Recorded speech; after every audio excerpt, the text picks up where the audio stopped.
Good afternoon, everybody. Please be seated. We're here for a celebration. We're here to celebrate the latest step that President Biden is taking to protect, to conserve, and to restore the lands and the waters that all of us cherish. Today, President Biden is restoring protections for 3 magnificent national monuments, and this announcement follows on consultations with a wide variety of stakeholders, and it fulfills a key promise to the American people. Restoring protections for these national monuments is part of this administration's broader commitments to protect our natural and our cultural resources, to honor tribal sovereignty, and to advance environmental justice. President Biden's conservation agenda is also a critical part of how we're tackling the climate crisis. By protecting our ecosystems, we strengthen the power of our soils, our grasses, and our trees to trap carbon pollution. And healthy natural systems build up our resilience against the climate impacts that we know we are already facing. Tapping into these natural climate solutions will protect public health. They will protect us against climate impacts. They will promote biodiversity. And yes, they will grow our economy. That's worth a clap. That's why President Biden, through his Build Back agenda, has also proposed creating, are you ready for it? A new civilian climate corps, which will partner with our unions in putting to work a new generation that looks like America, receiving good benefits and good pay, to restore the health of our public lands, our coasts, our waters, and our forests, and to advance environmental justice and help communities to better prepare for the impacts of a changing climate. And across our administration, we're taking a whole of government approach to conservation and to climate with the agencies that steward so many of our lands and waters, like the Department of the Interior and Agriculture and Commerce. We're all working together to advance wind and solar, to promote climate smart agriculture and forestry, and create good paying union jobs all along the way in implementing these innovative climate solutions. So as we celebrate today's restoration of these 3 national monuments, we're also committed to building back better as we tackle our climate crisis. And with that, I am so honored to introduce my good friend Brenda Mallory, the chair of the White House Council on Environmental Quality, who is leading on our conservation and environmental justice efforts. Brenda.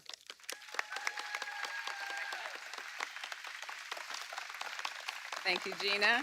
It is so great to see all of you in person. I can't tell you how exciting it is to be in person on this day and this event.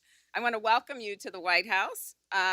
And I also want to thank you, each and every one of you, from tribal leaders to business leaders to conservation leaders to hunters, anglers, climbers, scientists, educators, and millions of American people. Thank you for speaking up. Thank you for standing up and for fighting to keep a simple but sacred promise that in America, when we protect a place as a national monument, it is to be protected for all time, for all people.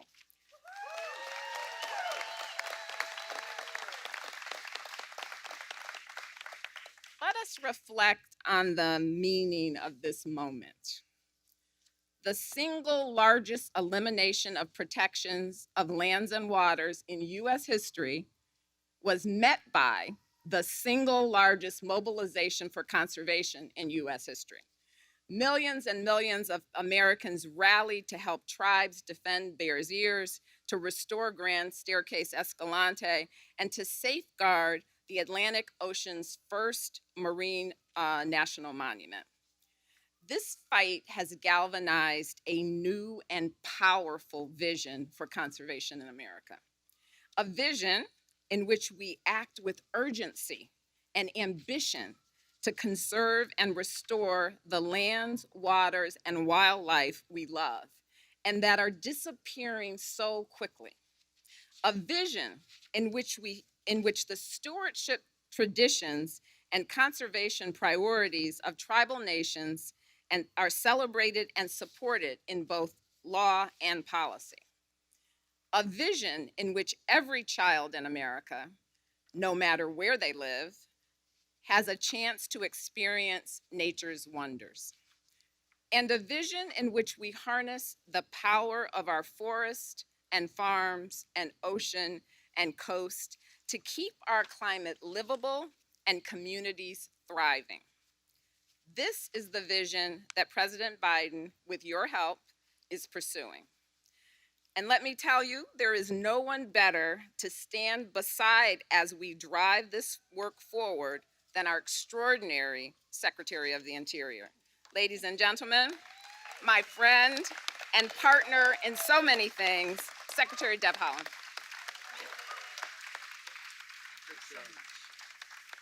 Thank you. Good afternoon, everyone. Before I start, I just have to say that I have the best team at DOI, and I'm so grateful for all of you, so thank you. Thank you. And thank you, Brenda. Thank you for your introduction. We are here today on the ancestral homelands of the Anacostan and Piscataway people, bending the arc of the moral universe toward justice. Thank you, Mr. President, for the profound action you are taking today to permanently protect the homelands of our ancestors. Our songs, our languages, and our cultures are strong, and many people from many Indian tribes have sung and spoken in unison to protect this sacred place. Bears Ears is a living landscape. When I've been there, I've felt the warmth and joy of ancestors who've cared for this special place since time immemorial. It's a place where you can stand in the doorway of a home where a family who lived thousands of years ago left behind a legacy of love and conservation for a place that sustained them for countless generations. Stories of existence, celebration, survival, and reverence are etched into the sandstone canyon walls. Sacred sites are dotted across the desert mesas.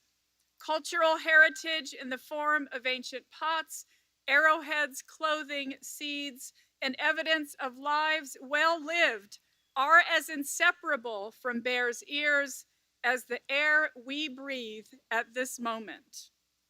Today, children learn and sustain from their parents and elders the songs, traditions, and ceremonies that have been passed down from generation to generation at Bears Ears. This is a place that must be protected in perpetuity for every American and every child of the world.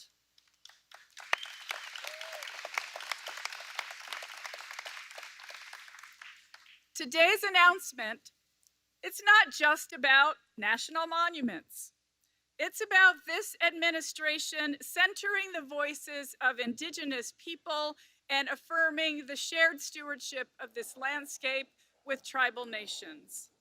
The President's actions today writes a new chapter that embraces Indigenous knowledge, ensures tribal leadership has a seat at the table, and demonstrates that by working together, we can build a brighter future for all of us.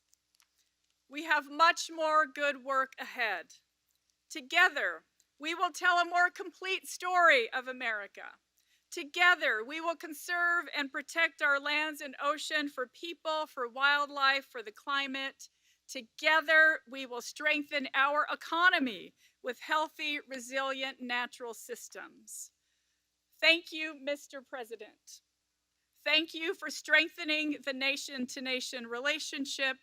Thank you on behalf of all Americans who love and value our cultural heritage. Thank you on behalf of the local communities whose economies are continually benefiting from healthy ecosystems on our public lands, national monuments, and parks. I am so grateful and very proud to serve on your team. And now, it's my distinct honor to introduce you Ladies and gentlemen, the President of the United States of America. Thank you. That's a big deal. Thank you. Yes, it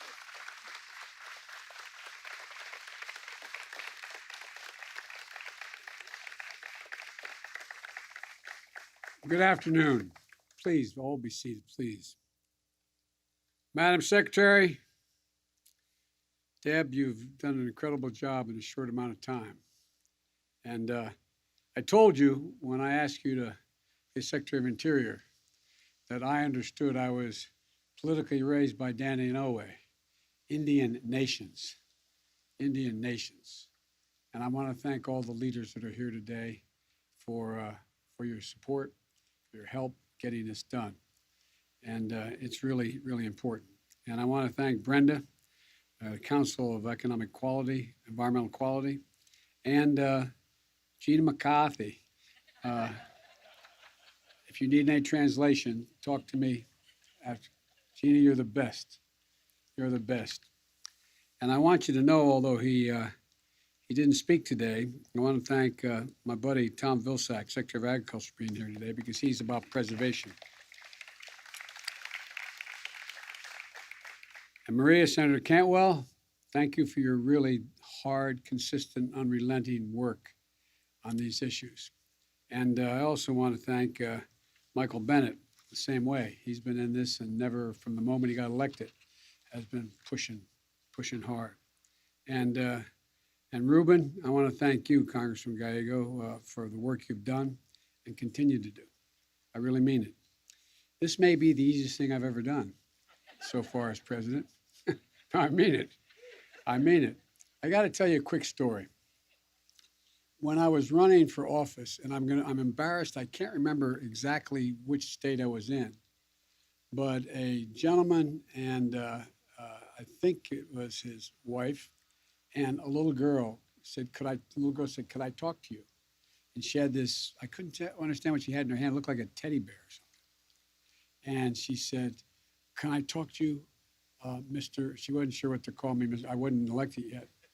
Mr. President or Mr. Vice President. I said, sure, what's the matter, honey? She said, I want to give you something. I want to give you some bear's ears.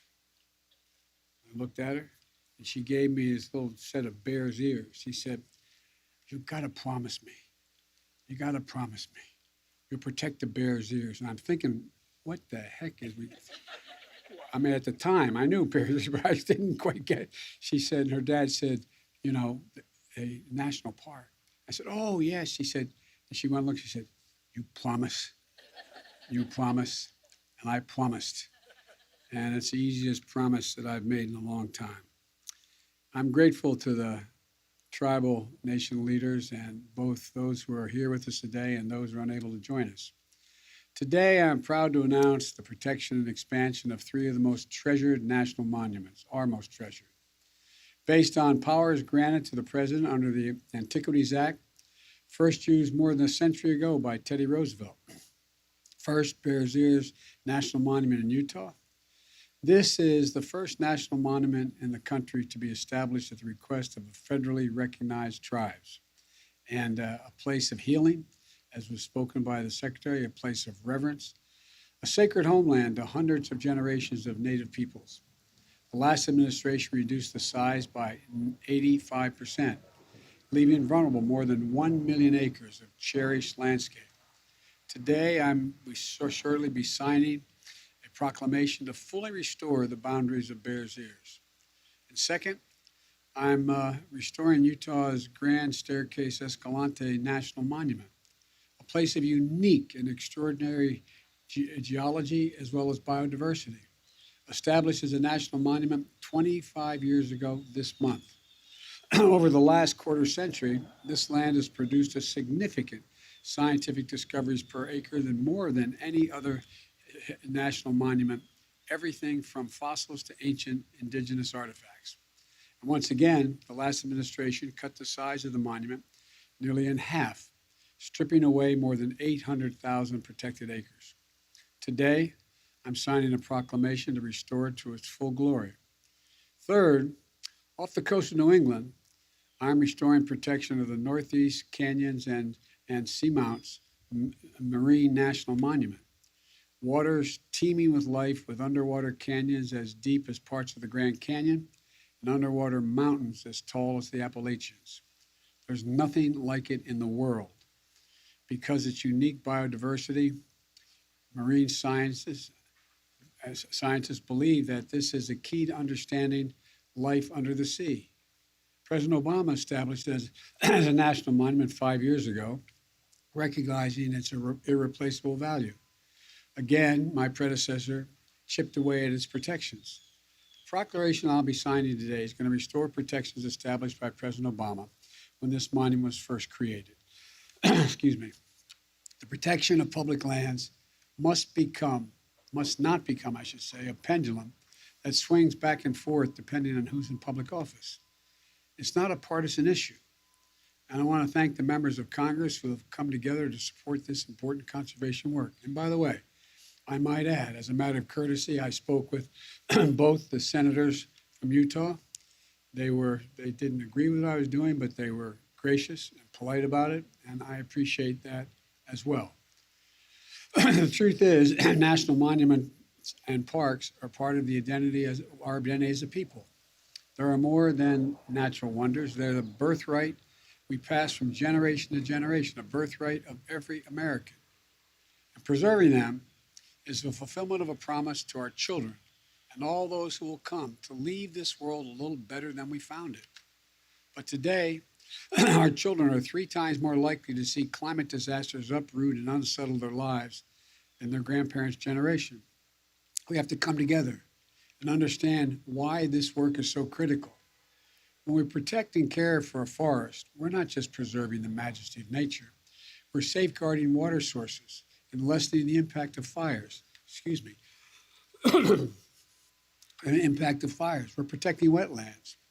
We're not only saving birds and fish and the livelihoods of people who depend on them, we're also shoring up the natural defenses to absorb the fury of hurricanes and superstorms.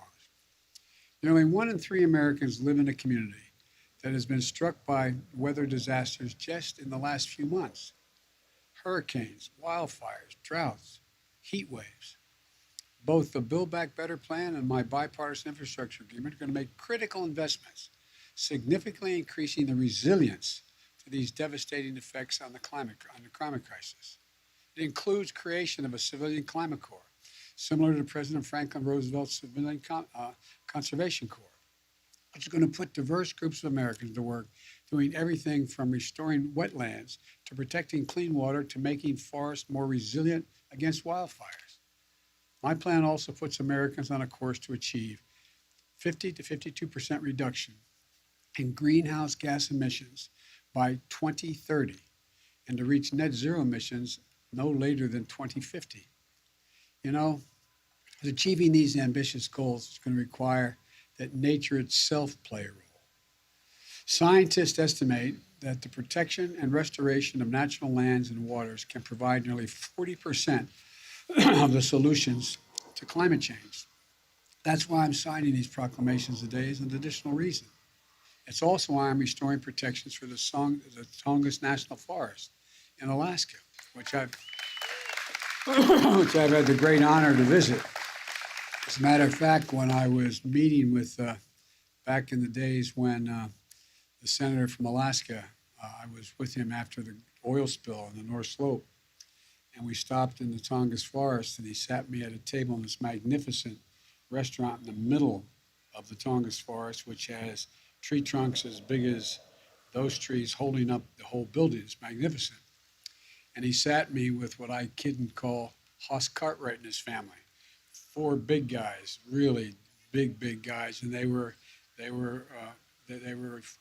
had a lumber company that they were foresting in the area, and they wanted me to support paying for roads into the national forest so they could forest. And we started the conversation. And to make a long story short, when I made it clear I wasn't going to do that, the father turned to his son, who looked like that program at Hoskart, big fella.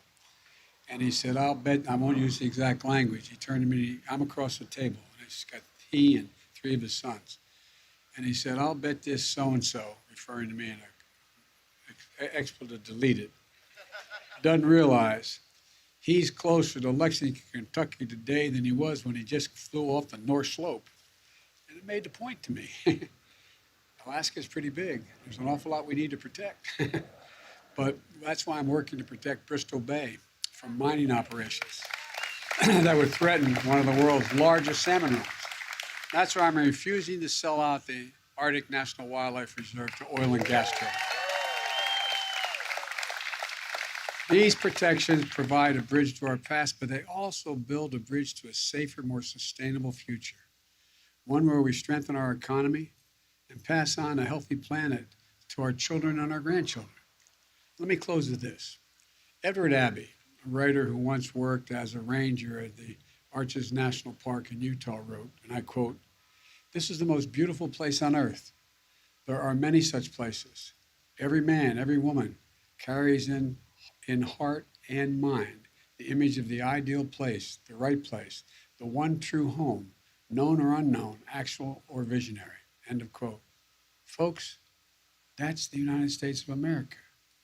That's America, a country we all share together, a country that we must protect together. And this is just one more step in doing what other presidents have done, starting with Teddy Roosevelt. And I'm now going to sign these proclamations and thank you all. Thank you all for your support. Thank you. Come on, guys.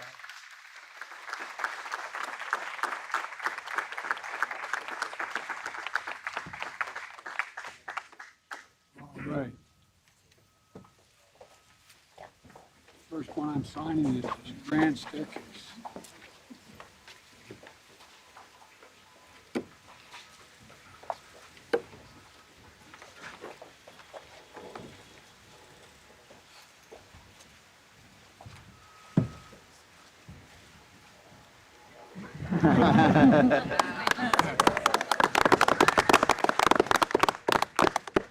All right.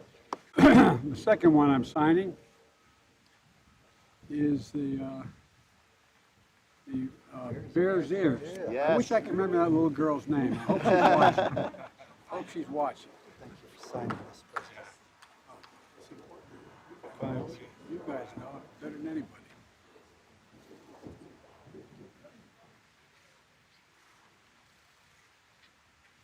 All right, here we go. I'm going to get you all a pen.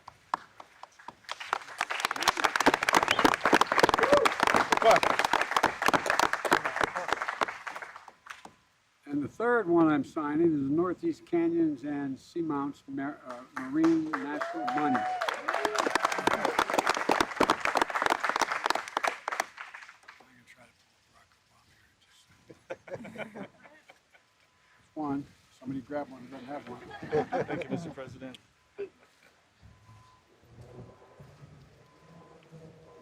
Next one.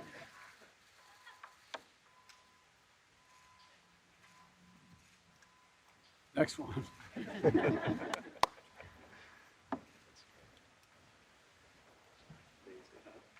Next one. I'm going to do the same back home, Mr. President. Thank you. Next one. I'm gonna start adding middle names.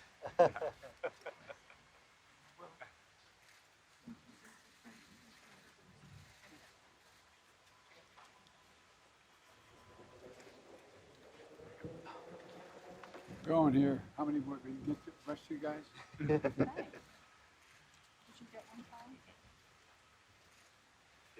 Put a PS there. P.S. more to come. Yeah, exactly. Okay, two more.